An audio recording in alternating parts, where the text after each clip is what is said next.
नमस्कार, lead India के इस वीडियो में आपका बहुत बहुत स्वागत है। दोस्तों, मैं हूं एडवोकेट सुभाष सिंह और ये वीडियो बहुत ही इम्पोर्टेंट है ऐसे लोग जो काफ़ी कर्जे के दबाव में होते हैं और अब आपको लग रहा है कि आपकी ईएमआई या तो बाउंस होने वाली है या बाउंस हो रही है और रिकवरी एजेंट्स के कॉल आपको आने वाले हैं या आ सकते हैं। आप परेशान हो रहे हैं, बैंक ने नोटिस भी भेज दिया, क्या करें कुछ समझ में नहीं आ रहा है। देखिए, ये डर लग रहा है कि कहीं बैंक कहीं लीगल एक्शन ना ले ले और बैंक ऑलरेडी लीगल एक्शन ले चुका है। अगर सब कुछ आपके साथ ये हो रहा है तो आप घबराइए मत, आपको मैं सब कुछ समझाऊंगा। 2-4-5 मिनट के अंदर आप समझ जाएंगे कि लोन सेटलमेंट का प्रोसेस क्या होता है और आपको लोन सेटलमेंट कैसे करना चाहिए।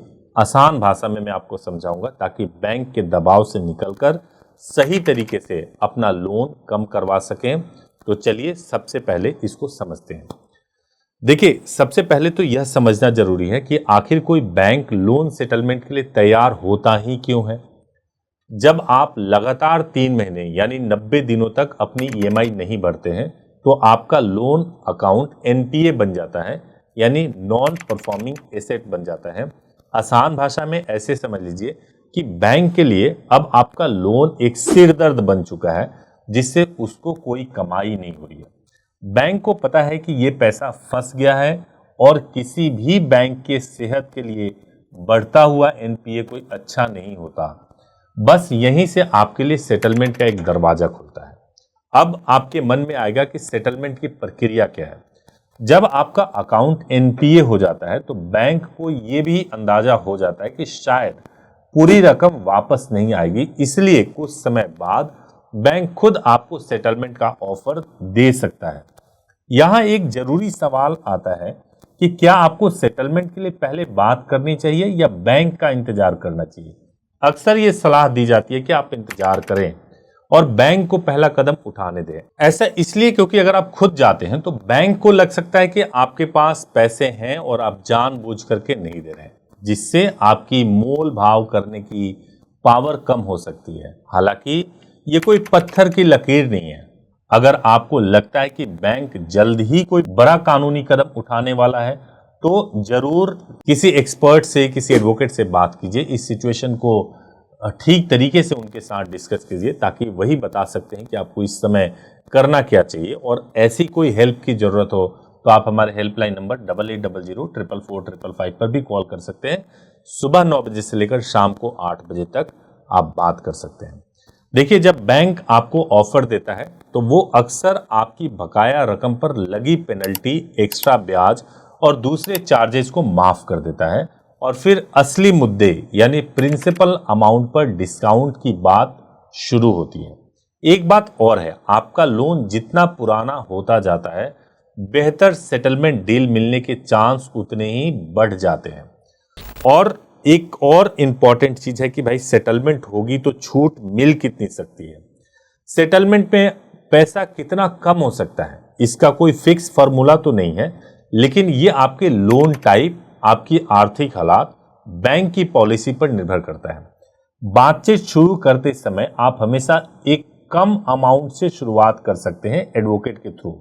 बैंक हो सकता है कि 70 से 80% से बात करे, लेकिन आपको अपनी असली परेशानी बताकर नेगोशिएट करना जरूरी होता है।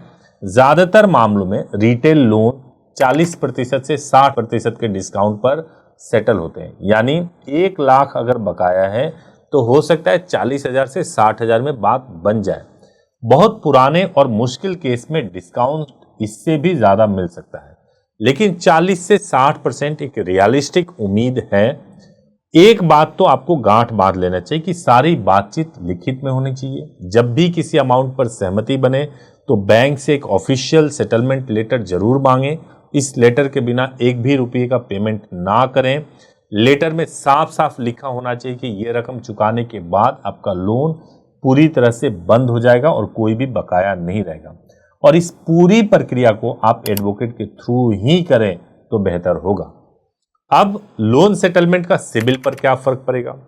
लोन सेटलमेंट आपको कर्ज से तो निकाल देता है, लेकिन इसका एक बहुत बड़ा नुकसान है जो आपके फाइनेंशियल फ्यूचर पर असर डालता है, और वो है आपका सिबिल या क्रेडिट स्कोर।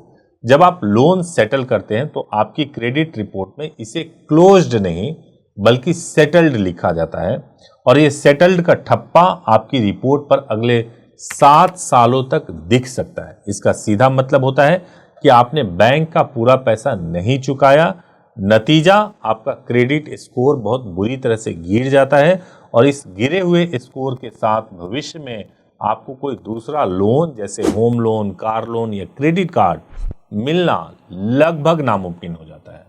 अगर कोई बैंक लोन देने के लिए तैयार हो भी जाए तो वो आपसे बहुत ज़्यादा ब्याज वसूलने की कोशिश करेंगे। अगर आपको ये जानकारी काम की लगी है, अगर आप हेल्प चाहते हैं तो आप हमारे हेल्पलाइन नंबर पर कॉल कर सकते हैं।